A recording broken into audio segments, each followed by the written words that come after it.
welcome to the Andy Griffith Show, Facts and Trivia. Appreciate you being here. It's Tuesday. Hope you had a great Monday. Today, we're going to kind of venture into some untested waters. We're going to go into a guest star, my favorite comedian, Mr. Don Rickles, and how he kind of mellowed out for the Andy Griffith Show. I've always thought it was funny that in the scene where him and Barney would fight, Barney would be the aggressor, just like Don Rickles' character, and Rickles is this mellow guy who's just kind of defending himself. You know, asking him, "Why are you being so mean? Why are you insulting?" When that was his shtick for comedy. Loved Don Rickles. Anyway, let's get right into it. What do you say? Now, you remember Don Rickles when he came in as Newton Monroe. He had a trunk full of stuff he was selling. You know, it all broke and everything. But in 1965, Rickles was already a nightclub legend, famous for his fiery put-downs. This is from a reporter from the Dayton Daily News.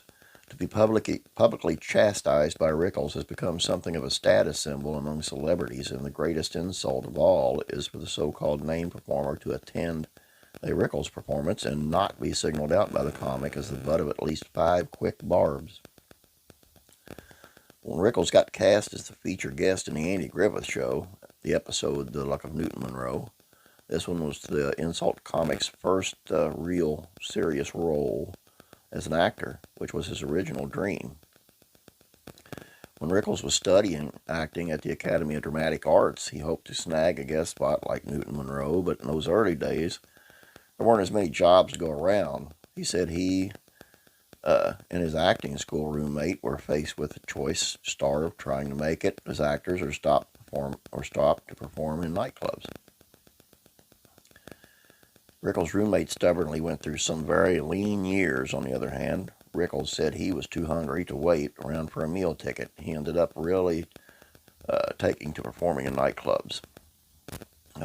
There he would make crowds roar, take punches at bigger and bigger audiences, eventually playing the lounge of the Sahara in Las Vegas for 30 weeks in a year. So I have no regrets on the path I took in my career, he said. He told the Daily News he now felt like if he wanted to pivot to acting, he could finally make a living doing it, but actors still vying for roles like his old roommate can relax. The insult comic jabbed, "I love working nightclubs."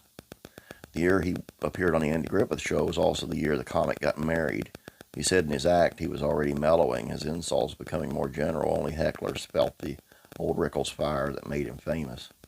On the Andy Griffith Show, Sheriff Andy suspects Rickles' character is selling stolen goods, but when he finds out that he's a traveling salesman has just hit a long streak of bad luck, Andy decides to help him build up his self-confidence. It's a funny plot when you consider Rickles' larger-than-life bullying persona was probably the reason why the phrase "I'm rubber, you are glue" was invented as a retort to his insults. Said in an interview that some people had said that by 65 he'd lost his sting, and seeing him smile at Mayberry might not help that image problem. But Rickles warned readers that the insults didn't vanish just because he learned to hold his tongue. In fact, being a newlywed led him to save up many insults for a rainy day when the wrong heckler gave him the reason to unload. "Since I wouldn't dare insult my wife, think how many choice ones I'll be able to store up in the average day," Rickles joked.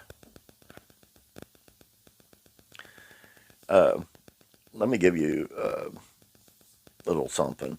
If you want to go on YouTube and search around, look for Don Rickles on the Dean Martin roasts. You will binge all day long on those things. He is hilarious, and it's funny to watch because back in those days, he would make fun of, say, Red Fox or Nipsey Russell about being black, or Dean Martin about being Italian. He'd tease himself for being Jewish. Freddie Prinze for being Puerto Rican. And you know what they did?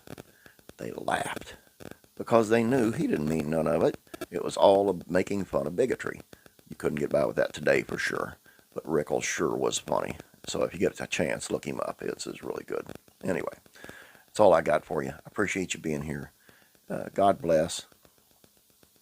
And real quick, I got a special request. If you're a praying person, I've got a friend who's in the hospital with pneumonia, really bad, and it's not looking well. So if you'd send a prayer up for him, I would appreciate it. God bless. Have a great day. I'll be praying for you.